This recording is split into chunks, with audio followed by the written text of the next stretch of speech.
And just like that, we are at the last section of the critique dedicated to the base game of Elden Ring. But once we're done here, all that will remain is the DLC, which I can't imagine will take too long to discuss, in all honesty. Then it's on to the conclusion, which, similarly, I don't imagine will take especially long. Anyways, now we're gonna talk about the writing, ladies and gentlemen, and this is where things are gonna get, let's say, interesting. There are certainly elements of Elden Ring's world, lore, and characters that I appreciate, and I will give them all their due credit, but it's also become fairly apparent at this point that FromSoft's writing staff don't actually have much of a clue as to how to tell a story. There's a lot of lore details which of course are expanded upon throughout the game. Unfortunately, a significant portion of other crucial details will simply be left at the wayside. This is a persistent issue with FromSoft's storytelling, and while I can appreciate wanting the player to learn and interpret as much of the story as possible through their own adventuring and dedication, FromSoft's execution of it in Elden Ring is pretty damn bad. If I really wanted to be a jerk about it, I could point out that this is the exact same storytelling method utilized by Five Nights at Freddy's. Was that the bite of 87? To be clear, I'm not against vague presentation or the existence of loose ends within stories. I mean, my first set of videos was on PT, alright? Vague presentation can be tremendously effective depending on the story. Alan Wake would be a pretty strong example of a story that benefits from just how unclear and difficult to decipher that it is. Similarly, having intentionally loose ends can also be beneficial to a story, just look at Silent Hill 2. The problem with Souls games though, specifically Elden Ring, is that FromSoft seems to be under the impression that having genuinely talented guys like Epic Name Bro, does anyone even remember him, and Vaati do all the storytelling for them is somehow a fine substitute for constructing a cohesive narrative within the media in question. Let me be absolutely clear, just because Vaati can intelligently and eloquently present various elements of Elden Ring's lore in an extensive series of cohesive videos, does not mean the game itself is by proxy telling its story well. In fact, it's quite the opposite. I want to preface this dissection of Elden Ring's story with my own summation of both the lore and various possible endings. The reason for this is because by providing a brief summary, you as the audience will be effectively caught up on everything you need to know, as well as having a strong frame of reference for my various criticisms towards Elden Ring's plot. Please bear in mind, I won't be covering literally every detail of the plot. I only wish to provide you the bigger picture, that way the finer details will make sense later on. Furthermore, much of Elden Ring's canon is up to one's own interpretation, and is also the subject of inconsistency thanks to occasional mistranslations that pop up between the Japanese and English iterations. This kind of stuff is complicated, and I admit I'm just as prone to error as anyone else when broaching it. But anyway, without further ado, this is the story of the Lands Between.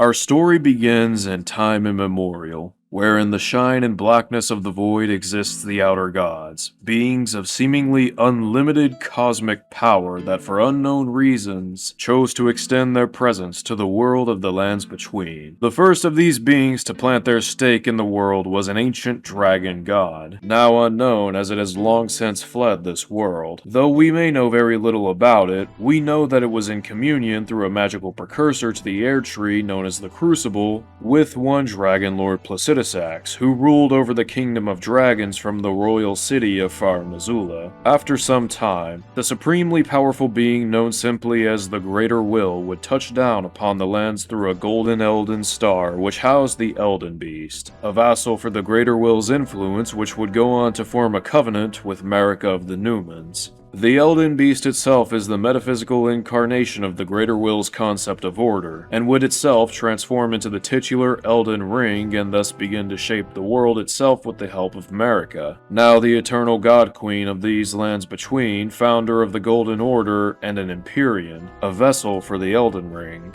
As an Empyrean, Marika inherited a shadow, a mystical being that would serve her unquestionably. This being was known as Malekith, and would go on to defeat the Gloam-Eyed Queen who led the wielders of the god-slaying Black Flame magic, so as to acquire the Rune of Destined Death, helping to cement Marika's dominance over the Lands Between. Marika's first consort was an unrivaled warrior by the name of Godfrey, whom Marika adorned with the spirit Sarosh to contain his otherwise ceaseless lust for battle. Blessed by Marika, Godfrey would become the first demigod and Elden Lord. Soon after, the Greater Will's influence would transform the Crucible, the very source of the world's life, into the mighty Erdtree, a manifestation of the Elden Ring's presence and influence. Atop the mountaintop of giants to the north existed the Flame of Ruin, a fire within the forge of the giants which could extinguish even the mighty Erdtree were it to be weaponized by a powerful enough soul, or perhaps even a rival god. Because of this, Marika and Godfrey would lead the charge to the mountains, where Marika would seemingly slay their god whilst Godfrey claimed victory over their armies. Unable to extinguish the Flame of Ruin, Marika would curse the last of the fire giants to an eternity of tending to the flame, forever ensuring its safety from all who would seek to wield it. Though the last of the giants still served their fell god of fire, Marika's conquest would serve as a warning to all the other gods who would seek to challenge her might. From the ghost flame god of the Deathbirds to the frenzied flame itself and even the mighty god of the dragons. From Godfrey, Marika would bear 3 children, Godwyn the Golden, Morgoth the Omen King, and Mohg the Omen, who one day would become the Lord of Blood. Born accursed omens, Morgoth and Mohg were shunned to the channels beneath the capital of Lindel. However, Godwyn, born a pure and unafflicted demigod, would become the unspoken golden child and the start of Marika and Godfrey's golden lineage. During the reign of Marika, the ancient dragon Grandsax would wreak havoc on Lindel. This was the only time in recorded history where Lindel's wall was said to have been brought down, thus marking the beginning of the War with the Dragons. The War with the Dragons would see Godwyn's rise to the status of warrior as he would slay countless dragons before finally coming face to face with the dreaded Fortisax. Godwyn would claim victory, thus marking the end of the War with the Dragons as well as the start of the cult of ancient dragons which would be headed by the mighty dragon Lanciax, sister of Fortisax. It's unclear if the nameless dragon god fleeing this world was incited by the war, or if it was in fact a direct consequence. But what is certain is that only one of the involved kingdoms would survive the war with the dragons, and unfortunately for the dragons, it was the kingdom adorned in gold. During Marika's rule, perhaps as far back as the birth of her shadow Malekith after the forming of her covenant with the Elden Beast, the mighty Radagon would come into being. Radagon is an exact twin to Marika, or perhaps it's more accurate to say that they are one and the same. Nevertheless, Radagon was the second Marika. As per the orders of Marika, Radagon would take part in the Liurnian Wars against the sorceress queen Rennala and her school of Raya Lucaria, becoming known far and wide as a great and mighty champion. Despite this, the war would never see a definitive victor, with Radagon eventually ending the conflict himself by repenting his transgression against Rennala, absolving himself in the Celestial Dew and swearing his love to the Sorceress Queen. Their marriage would mark the uniting of the followers of the Erdtree as well as those of the Moon and Cosmos. Together, the two's union would conceive 3 children, the mighty warrior demigod Radahn, the blasphemous king Rykard, and lastly Ranni, the Empyrean lunar witch. Radahn would go on to become a mighty warrior, inspired by Lord Godfrey and eventually becoming known as General of the Redmane Knights. Radahn would also go on to master the art of gravitational magic, even going so far as to halt the movement of the stars themselves so as to prevent any more celestial horrors from wreaking havoc in the lands between. With her rule firmly secure, Marika would spark a reformation within the Golden Order, likely in an attempt to consolidate her power further. This reformation would begin with the banishing of her consort Godfrey and his fellow warrior kinfolk as there were no further battles for their lot to take part in. Marika stripped them of their grace and blessings, making them the first of the tarnished and sending them beyond the lands between, so that they may one day die and their spirits eventually be returned by Marika's guiding grace to the roots of the Erdtree. Marika would then take Radagon as her second consort, his loyalty for her trouncing his love for Rennala as he parted ways with the sorceress queen of Caria, bringing also with him the 3 children they bore, whom Marika would then raise to the status of demigod. Marika and Radagon's union would also lead to the birth of the demigod and Empyrean twins, Melina and Mikela. However, with Marika and Radagon being one and the same, the 2 children would be born afflicted by curses associated with other seemingly malevolent outer gods, with Melina being born afflicted by the curse of scarlet rot, and Mikela being born afflicted by eternal youth, unable to mature into adulthood. Melina, though rotting from the inside, would find herself in the tutelage of the legendary blind swordsman who'd managed to best the very same god of scarlet rot which had cursed Melina. Melina would master the art of the blade and become highly renowned as an undefeated warrior. Mikela sought to bring an end to the rot within his sister which had afflicted her, and so developed unalloyed gold needles which could be used to ward off the meddling of the outer gods and their power. Mikela, hoping to find a cure to his youth, would devise a plan to sprout a new air tree by bathing a sapling in his own blood. This led to the creation of the Halig tree, where those who worshipped and followed Melina and Mikela would gather. But Mikela wasn't the only one with plans to undo the influence of the Greater Will. The lunar princess Ranni had begun to envision a world free from the influence of outer gods. Being that she was an Empyrean and thus susceptible to the will of the Elden Ring, Ranni would need her demigod body to die while her spirit remained intact, a death which could only be executed with the rune of destined death. Furthermore, for Ranni to slay her body but not her spirit, she would also inversely need to slay the spirit but not the body of another. In order to pull this off, Ranni gathered her followers of the Black Knife Assassins and devised a plot to steal a fragment of the rune of destined death from Malekith. With destined death acquired, Ranni would imbue it in the knives of her assassins as well as the claw which she would pass on to her brother Rykard, whom Ranni knew to have inclinations opposing the gods, as a last resort. With the rune of destined death imbued in their knives, Ranni's assassins would then invade Lindell on the Night of Black Knives, assassinating Godwyn and carving upon him the curse mark of death as Ranni did the very same to herself. The ritual was a success, with Godwyn's soul dying as Ranni's own transferred into the doll crafted to act as her new body and vessel. The doll itself resembles her mentor, the Snow Witch, whom taught Ranni of the moon and the cosmos. Though Mikela would actively seek a way to undo Godwyn's death, nothing would be able to prevent or undo what was coming. Following the death of Godwyn, the grief-stricken Marika would seek to betray the Greater Will, shattering the Elden Ring and dividing its many shards amongst the demigods. This event was dubbed the Shattering. And though Radagon would attempt to mend the Elden Ring, both he and Marika would be bound to what remained of it within the Air Tree by the Greater Will as punishment for Marika's betrayal.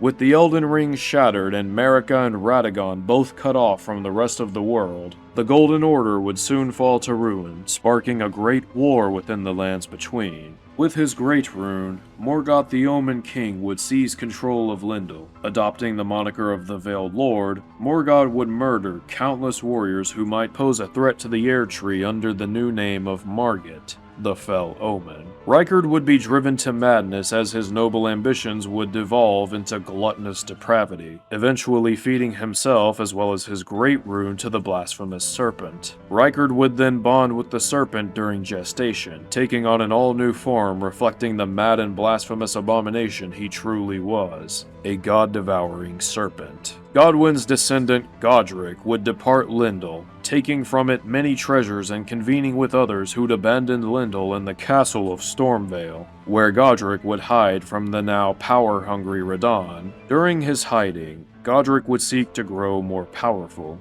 and thus began his practice of the horrific art of grafting, where he would attach the severed limbs of others to his own body in a desperate bid for power. Similarly to Radahn, Godric too carried a great deal of admiration for Lord Godfrey, whom Godric wished to make proud in spirit. This led to Godric attempting to do battle with Melina, who marched near Stormvale with her undefeated Cleanrot Knights to face her half-brother Radahn. Godric was left utterly humiliated, groveling for mercy at the feet of Melina, who decided ultimately to spare her kin. The final battle of the Great War was the famed Battle of Aeonia, where the Star-Scourge General Radon and the undefeated goddess of scarlet rot Melina would finally meet in battle. Their armies both fought valiantly, but as Melina was pushed to her limits, she would remove the unalloyed armor crafted by Miquella to contain the power of the scarlet rot that rested within her. Unleashing the full power of her goddess form, Melina slaughtered the remains of Radon's forces and unleashed a lake of scarlet rot on the lands of Caelid where they'd fought.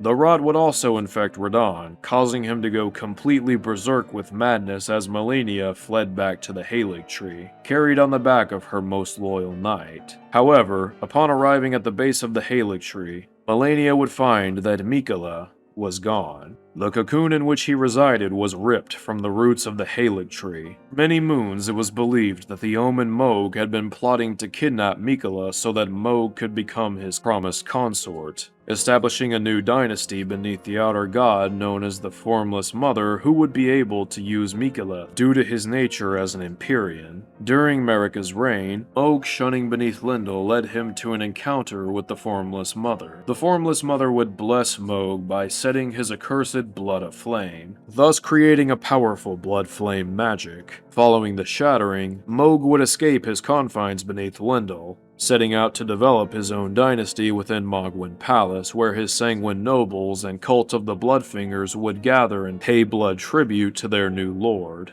With the acquisition of Miquella's cocoon, Mohg would erect the cocoon within his palace so he could hibernate within it alongside Miquella. He'd hoped that the blood tributes which showered the cocoon would help to revitalize his Empyrean half-brother. However, Miquella remained, for many moons, unresponsive despite Mohg's efforts.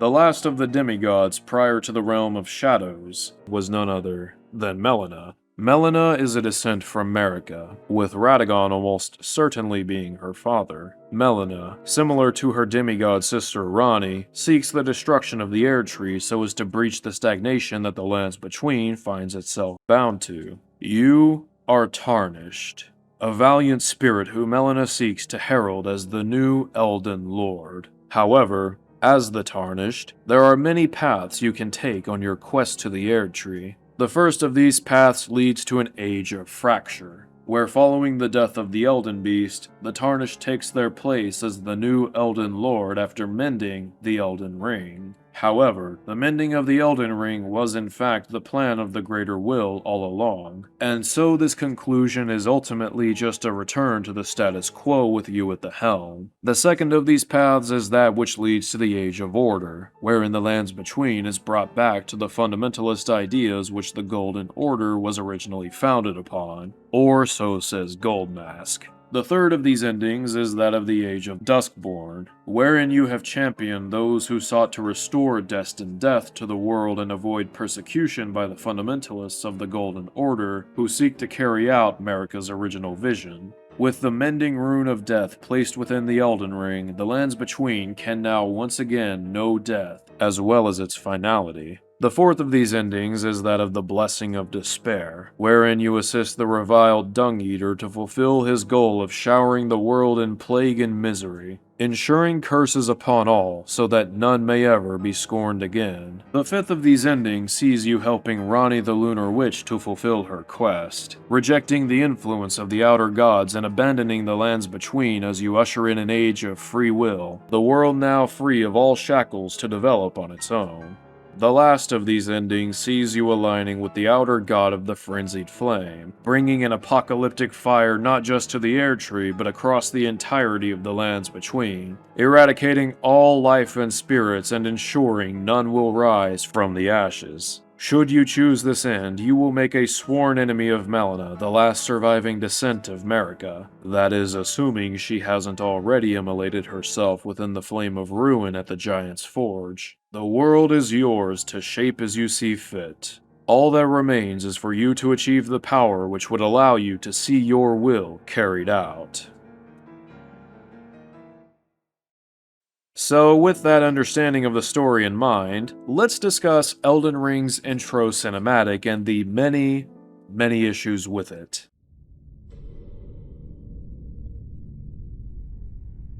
The fallen leaves tell a story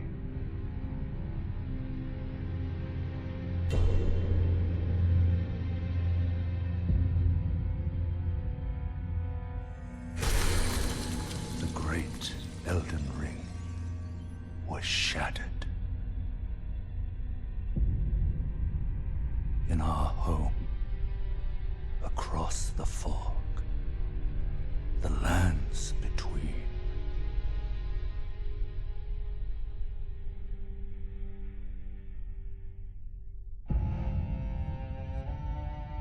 Now, Queen Marika the Eternal is nowhere to be found. And in the night of the Black Knives, Godwyn the Golden was first to perish.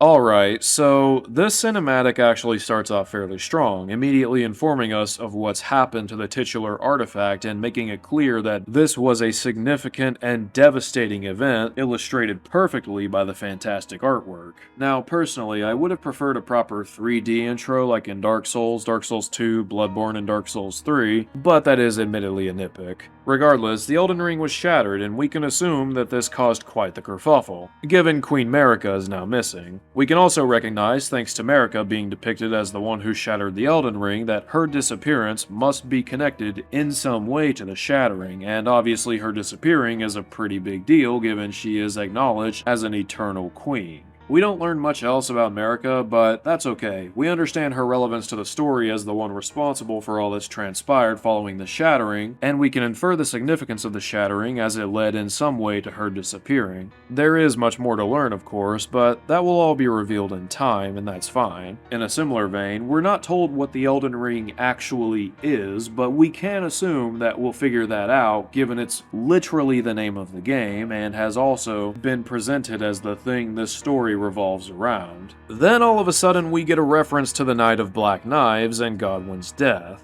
I remember when I first played Elden Ring just how jarring it felt to suddenly be told this, and the fact that I was immediately confused trying to decipher the context of it. What are the Black Knives? Who is Godwyn? Why did his assassination matter, and how is it relevant to the story of Marika? This one line of exposition feels so out of place, and it really only gets worse in retrospect. Why is there no mention of Ranni, the person responsible for the Night of Black Knives? Why is there no mention of Godwyn's golden lineage? Why is there no mention of Malekith and the Rune of Destined Death? Actually, hang on. The Night of Black Knives happened before the shattering. It's the reason the shattering occurred in the first place. Why on earth was this presented as if it occurred alongside or even after Marika's disappearance? I seriously only just realized this as I'm writing the script, and I'm utterly baffled by this mistake that the very game itself has made in its first instance of exposition. Literally, the opening seconds of this game features a major timeline error. I honestly cannot believe that they didn't catch this during the years of production this game went through. One last thing before we move on, Godwyn was the first to perish on the Night of Black Knives? Excuse me, Elden Ring, but I'm pretty sure he and Ranni perished, as they did, at the same time. Furthermore, I don't really know who else of significance could even be alluded to in this besides, again, Ranni, but that doesn't really make any sense as the line is delivered. Soon, Marika's offspring, demigods all, claimed the shards of the Elden Ring.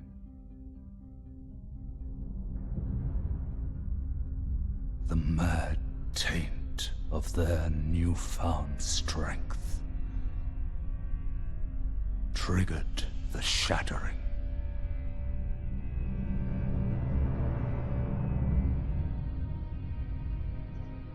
A war from which no lord arose. A war leading to abandonment by the greater will. Alright, so now we've gone from talking about Marika and the Shattering to the Night of Black Knives and Godwyn, back to the Shattering. Can you tell that this intro cinematic doesn't actually seem to understand its own timeline? Also, can someone explain to me why Ranni seems to be depicted holding onto her shard of the Elden Ring while the narrator explicitly states Marika's offspring demigods all claim the shards of the Elden Ring? Ranni didn't claim her shard, she cast it aside after it was granted to her, and this is explicitly stated multiple times across dialogue and lore. This is also a really weird time to show us Ranni when she was just omitted from being mentioned alongside Godwyn's death just moments ago. Also, what do you mean they triggered the shattering? That was Ranni and Marika, unless they're referring to the ensuing war specifically as the shattering. Furthermore, why is this being said alongside Mohg carrying Miquella away when that occurred during the Great War, or the Shattering Wars as it were? Also, why are we shown Rykard feeding himself to the god-devouring serpent with no context? Why is the Greater Will mentioned with zero context? Again, I don't need you to spoon-feed me this stuff, but this exposition is fascinatingly ineffective at conveying these very crucial details. Oh, rise now, ye tarnished, ye dead who yet live. The call of long-lost grace speaks to us all.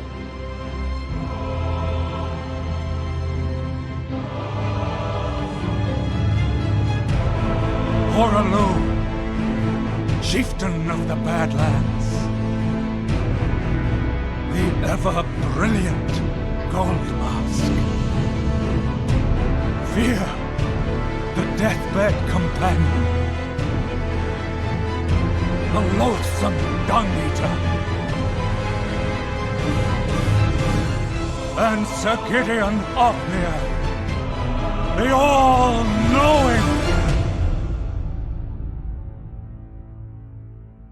The rest of the cinematic is Radagon, apparently and allegedly, calling the Tarnished to the lands between, including Horalu, Goldmask, Fia, the Dung Eater, Gideon Ofnir, and of course, the player character. Bear in mind, this is a canonical event which occurs, meaning Radagon actually called forth all of these characters, presumably through the blessings of Marika. Which, by the way, they were said to have been stripped of. Care to wager a guess what the biggest problem is here, though? Radagon, I repeat, Radagon of the Golden fucking Order brought the loathsome Dung Eater back to life and back to the lands between with the distinct possibility in mind that he could become the next Elden Lord. You're seriously telling me that Radagon willingly and knowingly revived the single most reviled living thing to ever step foot in the lands between, with the possibility of him becoming the new Elden Lord? Well, Loveless, Radagon wasn't able to just pick and choose who came back to life. It was an all-or-nothing choice. Why? What? Why would it have been an all-or-nothing deal? Uh-huh. Anyways, Radagon is a fucking idiot is what I'm trying to say. There's also the issue of the player being given absolutely zero context regarding who any of these characters are. We're told that Horalu is the chieftain of the Badlands without any understanding of what the Badlands even are. We're told Goldmask is ever brilliant, whatever the hell that means. We're told Fia is the deathbed companion with an image of her next to a corpse, basically just saying, hey, she's a necrophile, without any context. We're told this guy, who was publicly executed, was very loathsome and that he literally, probably, eats shit. And finally, before the player character, we see mention of Sir Gideon Ofnir, who is said to be all-knowing. The need come to stand to become Elden Lord. What a sad state of affairs. And your spirit of us. Take the throne. Queen Marika has we continue to struggle. Unto eternity. Uh-huh. Again, we are given absolutely zero understanding of who any of these characters are, and at most can surmise that Horalu is a warrior, Goldmask is smart, Fia is a necrophile, this one dude eats shit, And Gideon is also probably smart. That is the fullest extent of what you can gather from this mess of exposition, at least prior to playing the game, obviously. Also, holy hell, what is with the voice acting here? Voice acting in From games is typically pretty stellar, but I have no idea who it was that kicked old man Radagon in the shin before making him read a script, but man, it is weird to say the least. Oh, ye tarnished, and Sir Gideon Ofnir, the all-knowing. I referenced this in the section regarding the open world, but could they seriously not be bothered to explain what an Elden Lord even is, let alone how to become one? Even if we go off of an understanding of the lore, Elden Lords were consorts to Queen Marika.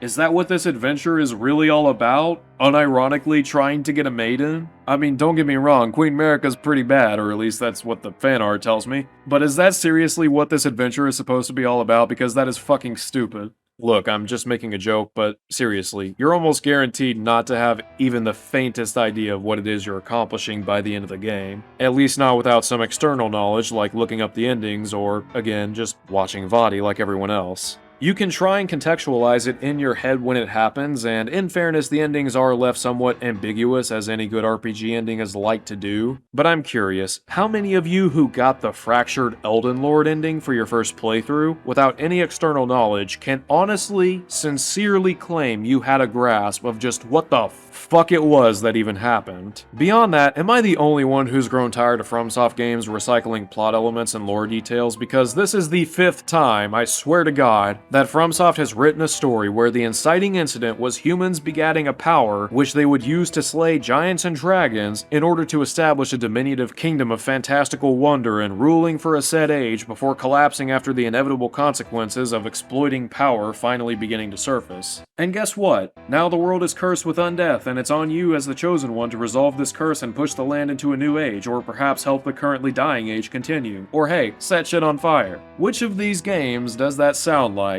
That's obviously a rhetorical question because the answer is fucking all of them. Although in fairness, Bloodborne and Sekiro's endings are actually pretty unique for the most part. But even still, this isn't a hyper-generalization or reductionism. This is beat for beat exactly what happened in Demon's Souls, Dark Souls 2, and for the most part, Dark Souls 3. Although that one being a direct sequel to the first Dark Souls kinda lumps it into that category by default, but even still, I'm tired of it. But Elden Ring isn't just identical in synopsis. There are a vast number of narrative elements that are completely recycled from prior games. Sorcery stems from intelligence and is associated with the moon and similar celestial bodies. Miracles stem from faith and are associated with the power of gods. 2 of the game's endings see you using that power bestowed upon man to extend the cycle that led to the calamity in the first place. Another of the given endings sees you immolating so as to begin an age of fire. One of these endings sees you rejecting the status quo and embracing darkness so as to allow for a whole new age to come about. As a matter of fact, that actually kinda sums up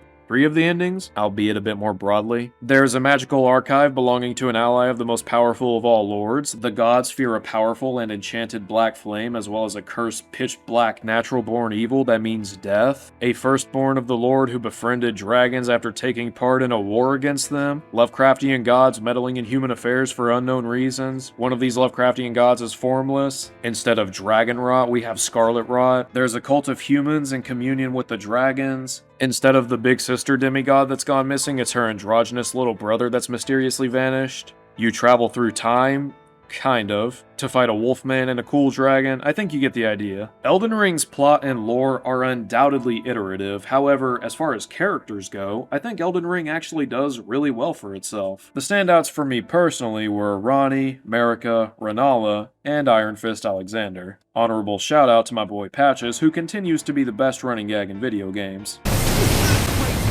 Seriously, his introduction was fucking great. Of all the character designs from Elden Ring's marketing that had me intrigued, Ranni was definitely number 1. Souls games have always done witches very well, be it Yuria, Beatrice, Zully, or Carla, so I was pretty excited to see what it was this quad-armed blue witch was all about. It is kind of easy to poke fun at Ranni given just how many simps there are who worship the ground her bare feet walk on. Seriously, Miyazaki, you have a problem. But it's impossible to deny just how compelling she is given her role in the plot and lore. Getting to know Ranni throughout her quest is something of an an unsung quality. Knowing that she was responsible for the Night of Black Knives and thus the Shattering, there's no denying that her actions have affected countless lives, and that makes her seem selfish and untrustworthy. However, it's also important to bear in mind just how bad things were before the Shattering, and that the Shattering itself was still squarely on the shoulders of Marika. The Greater Will had basically enslaved everyone in the lands between, and was most likely sizing up Ranni and probably Mikola as successors to Marika and Radagon. Marika's subservience to the Greater Will had also led to the genocide of the Giants and the Dragons, so it's not as if Ranni was just being a teenage edgelord raging against the machine. Was it still morally dubious of her to kill her brother? Of course. Is that reason enough to write off her plans entirely?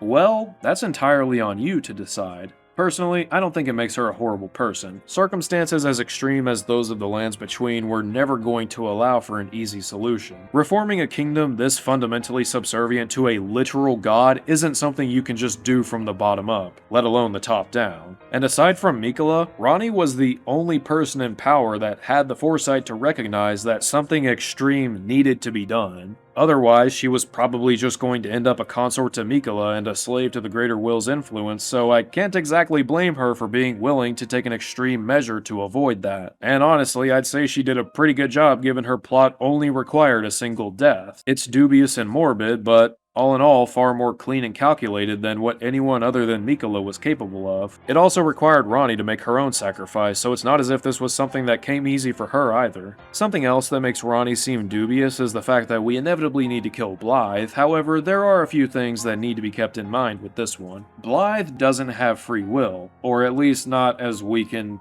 try to define it. He only tries to kill us because we're going against the will of the Fingers, who themselves serve the Greater Will. Blythe is, at his core, an extension of the Greater Will's attempts to control the Empyreans. He's basically a gun being passed down to Ranni, except the Greater Will won't hesitate to point that gun right back at her, or anyone else if they step out of line. Here's your freedom, just don't use it without my approval first.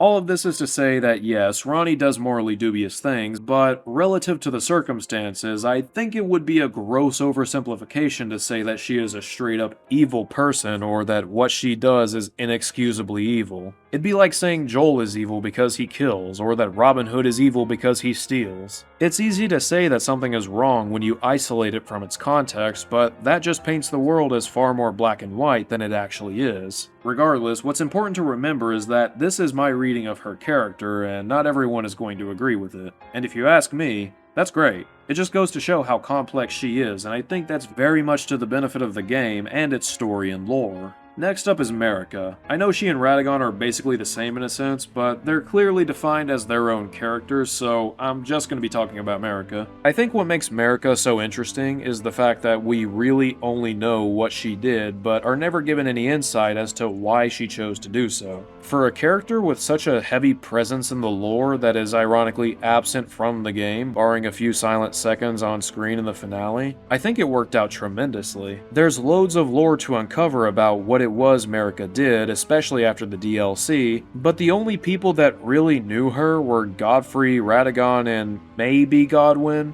Given the former two are boss fights and the latter is kind of dead, sort of, we of course only have her actions as they were recorded to go on. We can assume that her grief over Godwyn's death was what pushed her to shatter the Elden Ring, but that's really about all we know as to what she thought or felt at any given time. We're left to decipher Marika's character based solely on her actions and their consequences, and I think that's great. There's loads of room for interpretation while not being so vague that it fails to establish a concrete canon surrounding her, and I think they struck that balance perfectly. For me personally, I like to imagine that Marika was a decent person who ultimately found herself committing more and more heinous acts as she succumbed to the greater will of the Elden Ring, since it had rooted its way inside of Marika due to her being an Empyrean that willfully opened herself to the Elden Ring's power. There's a fair amount of speculation regarding Marika straying from the deeper fundamentals of the Golden Order, and my interpretation is that this has to do with her waning faith in the greater will as it continually forced her into one morally repugnant act after after another. I don't think she was fully possessed, but I can't imagine that she was entirely complicit in some of the happenings of the pre-Shattering canon either. There's a prevailing theory that Marika sent Radagon to Rennala as a means of psychologically defeating her, but I'm not entirely sold on this. Bear in mind I've only heard this in lore speculations here and there, and I could easily be overlooking something in-game that spells this out rather explicitly, but truth be told, I don't think it really matters one way or the other. Were it true that Marika plotted this from the beginning as a means of emotionally destroying Rennala, it would still raise the question of whether or not Marika had only chosen to do this due to the influence of the greater will. I could buy that Marika did it of her own volition, but I doubt it's possible to discern whether or not it was truly Marika that went through with it. And I think that's pretty fucking interesting to think about. But hey, all of this is ultimately just my own guess. Who's to say that she wasn't a complicit monster who was willing to play along provided things went her way? Who's to say she wasn't such a monster that she would do such a thing to Rennala? Who's to say she wasn't driven completely mad by the loss of Godwyn? And speaking of loss, holy hell if Rennala isn't the most depressing character in this game. Abandoned by the love of her life and their 3 children, Rennala is easily among the most tragic characters in this game, if not in FromSoft's entire catalog. It's not uncommon for characters in Souls games to meet a tragic fate. Be it a lowly undead like Solaire or the very Lord of Sunlight himself, no one is ever truly safe from the wrath of Miyazaki and his many curses upon his worlds. Rennala is very unique in that she doesn't meet her end, but that's arguably more of a cruelty than a mercy. All the tellings of her marriage to Radagon describe her as quite smitten, and you can tell based on her dialogue that she is still worried about what happened to her children. Unfortunately for Rennala, she'll never get to see her children again, and the only being that willingly visits her in the academy is the one responsible for the deaths of 2 of her children, possibly 3 should the Tarnished take the route of the Frenzied Flame. That's pretty fucking morbid. And finally, there's Alexander.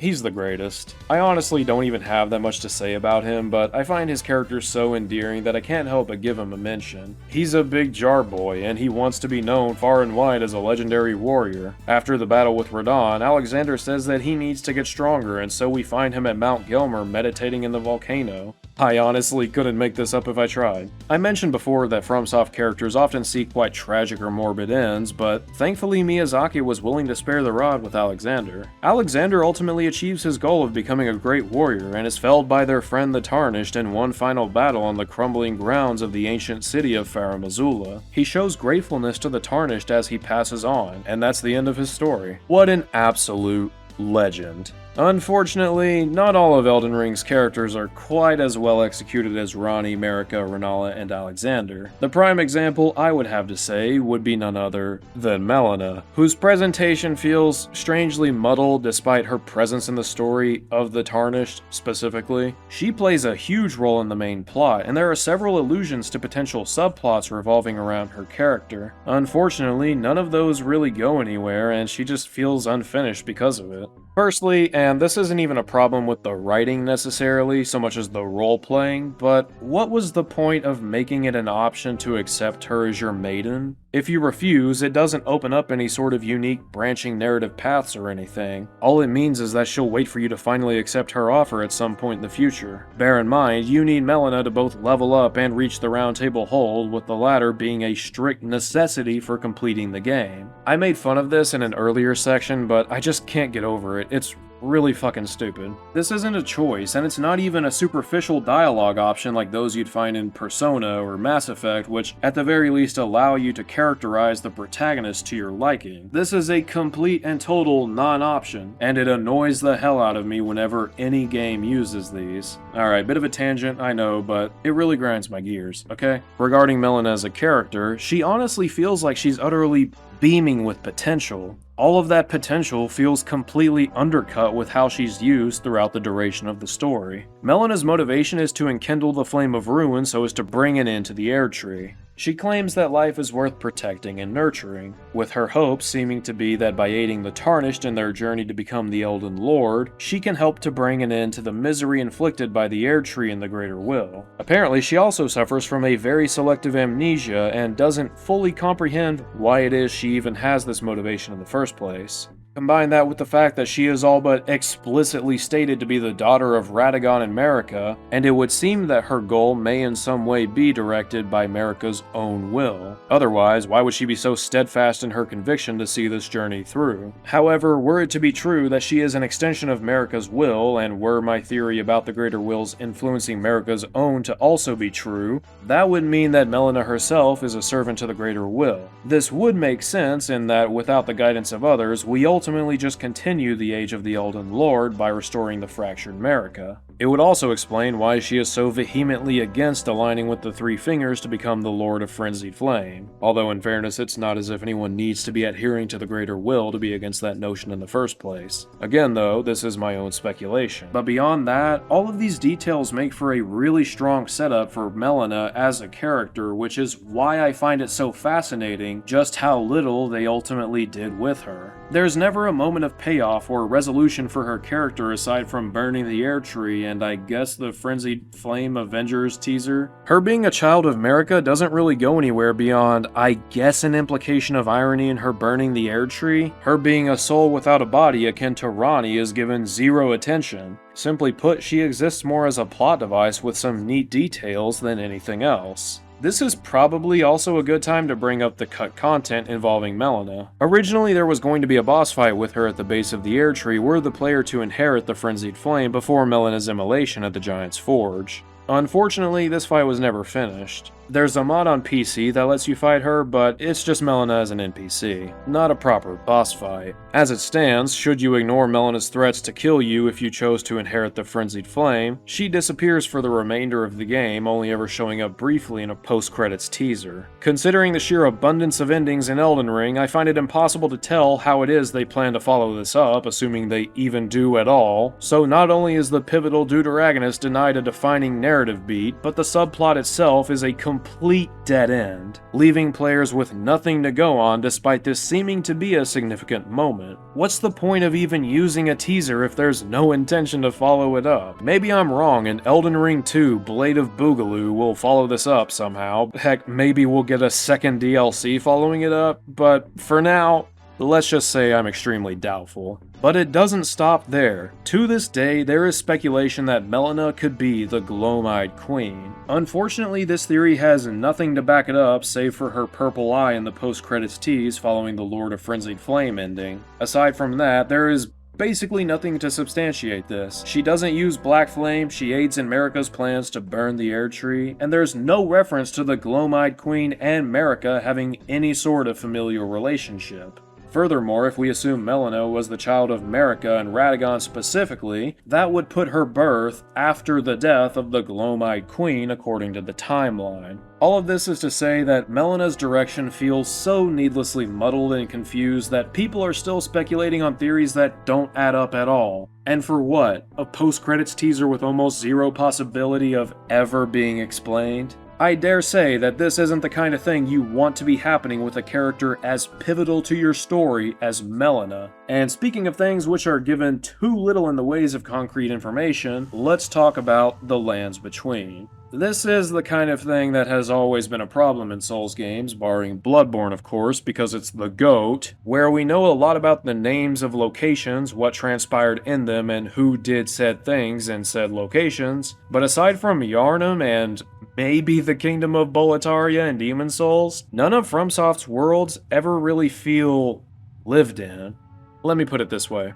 What can you tell me about Lendl and Liurnia as two neighboring kingdoms, aside from the fact that they went to war with each other? Did these kingdoms use any conflicting forms of currency? Or am I to believe that runes are actually canonically used for trade? What was travel between these kingdoms like in their heydays versus when they were at war? What exactly were the politics of these kingdoms beyond their present hierarchies, and how might they have conflicted? What even were the laws of these lands? Oh, come on, Loveless, you're just being pedantic and you know it. Am I though? Because worlds like those of The Witcher, Mass Effect, Fallout, The Elder Scrolls, Mass Effect, Red Dead Redemption, Grand Theft Auto, Mass Effect, Metal Gear, Horizon, Ghost of Tsushima, and of course, oh yeah, Mass Effect, and I'm sure countless more, all come complete with whole-ass Bibles and compendiums of world building. I'm not even referring to the third-party media. Just compare the Codex of Mass Effect to item descriptions in FromSoft, and the difference is night and day. You could read every item description in a FromSoft game, and you wouldn't be able to tell me even half of what you could tell me about Mass Effect just from reading one of those games' codexes. They aren't necessary to the world of Mass Effect, but they do exist for those who wish to rummage through them and learn even more about these worlds, because that's just how well thought out they are. This is the exact same concept as using these item descriptions, but it's executed 1,000 times more effectively. Seriously, why does Raya Lucaria's entrance lead into a fucking graveyard? But the lack of concrete information about the world goes well beyond tertiary details like economy, government, social norms, and so on. Why is the Tarnished the only living thing that gets a respawn? Even other Tarnished like Horalu and Sir Gideon Ofnir don't get the chance to respawn after we kill them. Now, obviously it makes sense why we're not constantly being forced to fight these bosses over and over. Boy, what a ridiculous fucking concept, huh, Radagon? But there's nothing in the game to really explain this. Well, Loveless, obviously it's because you have the Rune of Destined Death by that point. Okay, so that would have been a great answer, except why can I permanently kill Fia and Goldmask before acquiring the Rune of Double D? Furthermore, why don't we permanently die upon acquiring the Rune of that dang old death? Well, Loveless, they're not just going to introduce permadeath. You're right, that would be absolutely fucking crazy. But that also doesn't explain why this is canonically the case. Also, where is the Round Table Hold? Like, I know it appears in Lindell, but where is the Round Table Hold? Also, why does it and certain other locations just have these blessings that selectively don't allow you to engage in combat? Again, I'm asking canonically how and why that is the case.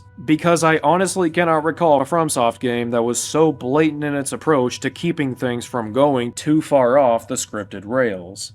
And another thing, why is teleportation so commonplace? As a matter of fact, how has no one in canon thought to weaponize Sights of Grace for combative purposes? I mean, I guess Radagon kind of does it, sort of, but you know what I mean. Going back to Liurnia, how is it that Carrion Knights, who are strong enough to repel the forces of Lendl at its peak, who themselves were strong enough to decisively crush the dragons, are so incapable of breaching Raya Lucaria despite its current security being at an all-time low? How is it that Malekith is in two places at once? Loveless, you already talked about that. I know, and it still bothers me. I can't help it. If Morgott can just project himself through randos, why doesn't he try to kill us more often with this same strategy? And so help me God, if any of you say it's to keep this boss from becoming repetitive, I will come out from underneath your bed, I swear to God. And don't even get me started on Radon. This motherfucker can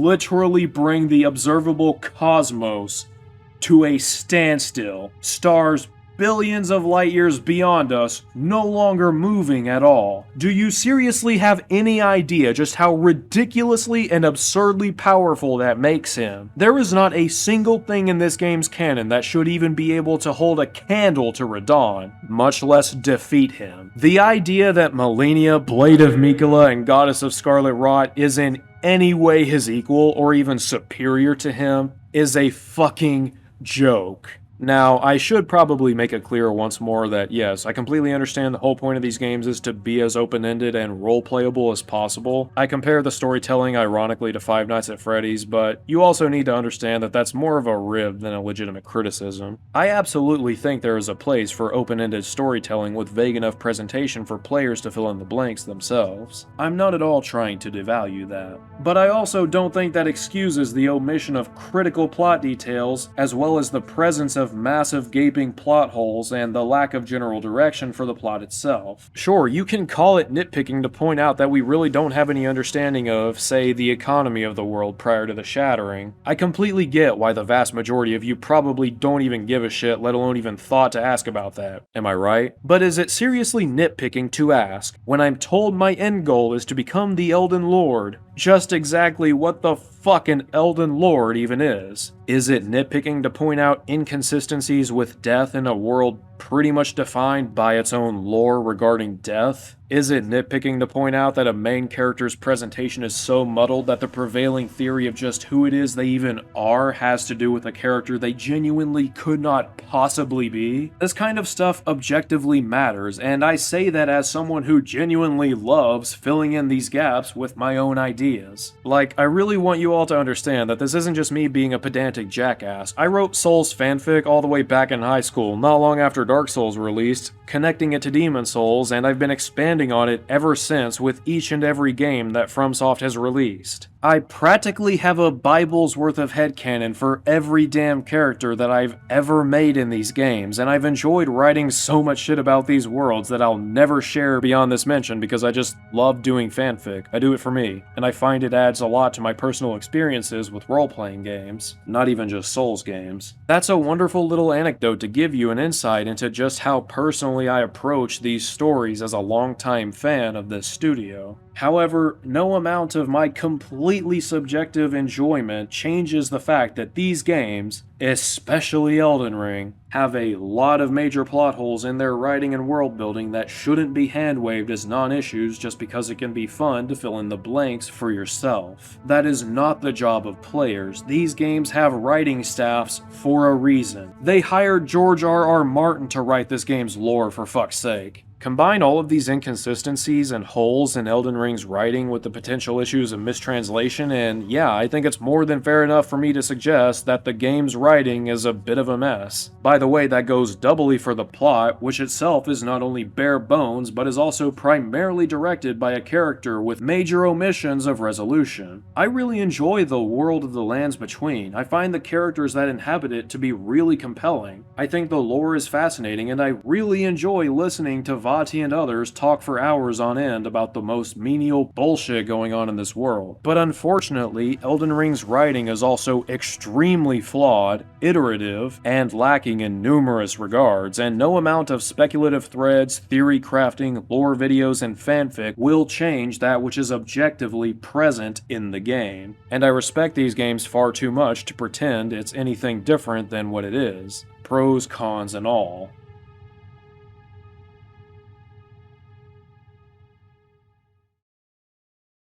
Okay, but really, what the fuck is up with the constant incest in George R.R. Martin's work? And Miyazaki, my guy, cool it with the feet.